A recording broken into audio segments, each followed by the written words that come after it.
नमस्ते सगळ्यांना, आजच्या नवीन व्हिडिओमध्ये तुमचं स्वागत आहे। आज आपण किचनमध्ये काय बनणार आहे ते बघणार आहोत। आज किचनमध्ये मी आहे ना नाश्त्याचा प्रकार बनवणार आहे, तो म्हणजे शेवयाचा उपमा। तर कसा बनवते तर चला तर मग बघूया, आणि त्यासाठी काय काय साहित्य लागतं ते पण बघून घेऊया।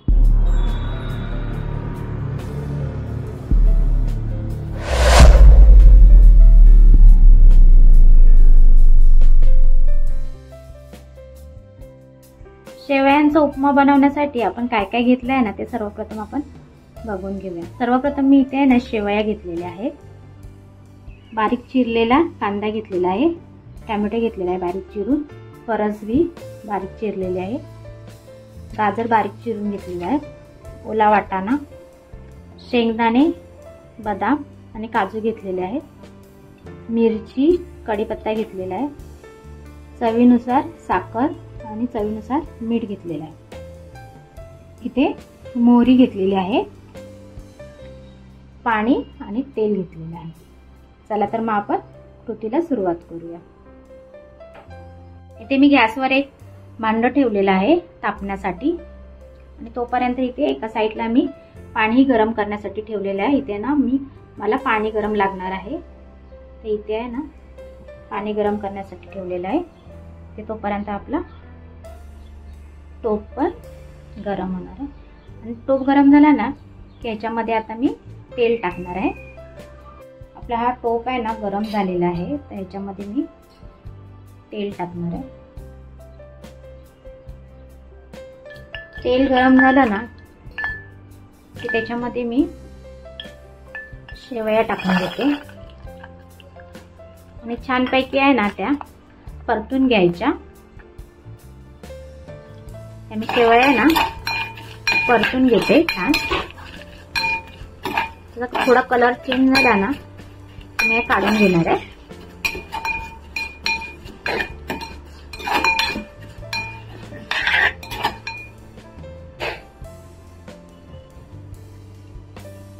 आता मी ह्यांना ना काढून घेणार आहे। आपल्या छानपैकी आहेत ना भाजल्या गेल्या। आता मी हे शेवया काढून घेतल्या, त्याच्यानंतर हे ना काजू, बदाम आणि शेंगदाणे परतून घेणार आहे। थोडेसे ना भाजून घ्यायचे ते पण तेलामध्ये, पण भाजून घेऊया आपण।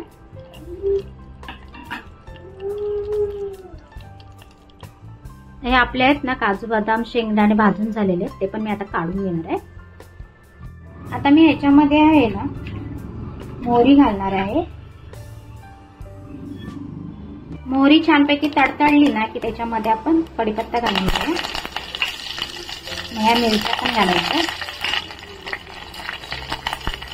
त्याच्यानंतर हा बारीक चिरलेला कांदा छानपैकी असा परतून घ्यायचा।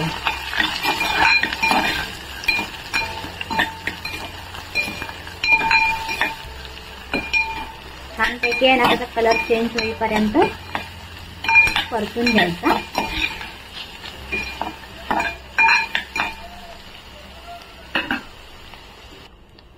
त्याच्यामध्ये हा मी बारीक चिरलेला टोमॅटो घालते, तो पण छानपैकी असा परतून घ्यायचा।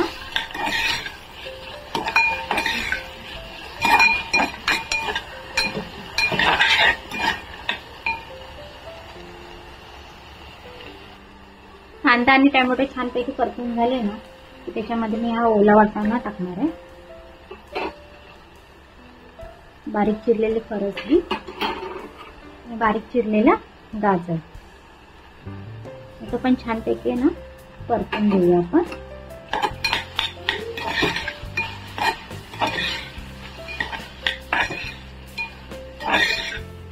त्याच्यावर आहे ना थोड्या वेळासाठी ना मी झाकण ठेवते, म्हणजे ते वाफेने ना छानपैकी शिजेल।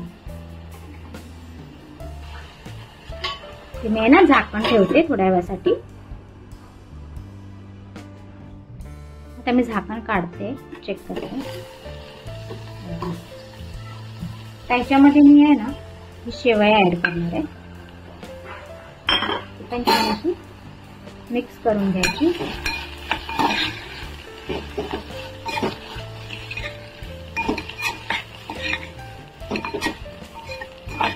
छान असं मिक्स करून झालं ना की त्याच्यामध्ये आपण गरम पाणी ॲड करूया.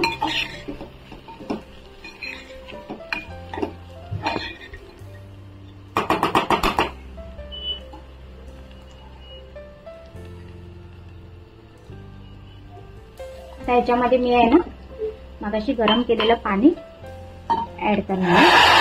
थोडं थोडं करून ॲड करायचं. छानपैकी असं मिक्स करून घ्यायचं.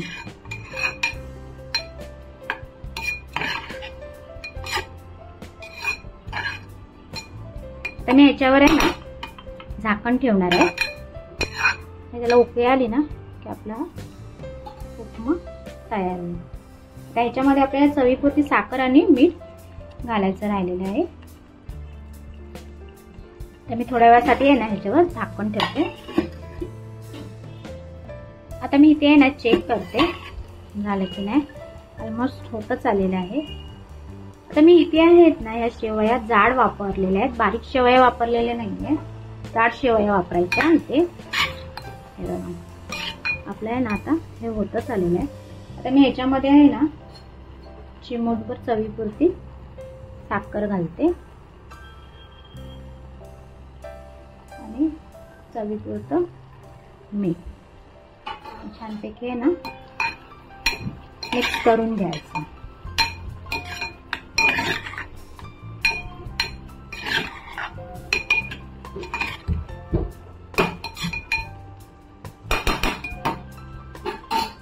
आणि हे आपले शेंगदाणे काजू बदाम त्याच्यामध्ये ऍड करायचं. ते पण छानपैकी मिक्स करून घेऊया.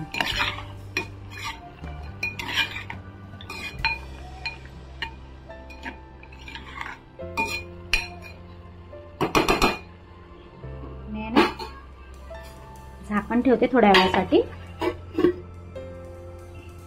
तर आपण आहे ना चेक करूया आपला आहे ना शेवयांचा उपमा झालाय की नाही.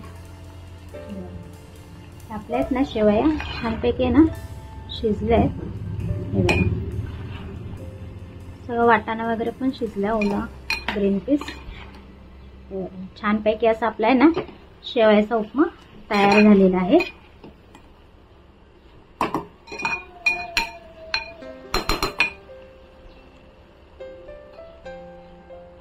छान असा आपला शेवयांचा उपमा गरमागरम तयार आहे नाश्त्यासाठी. कशी वाटली ही रेसिपी तुम्हाला नक्की कमेंट करून सांगा.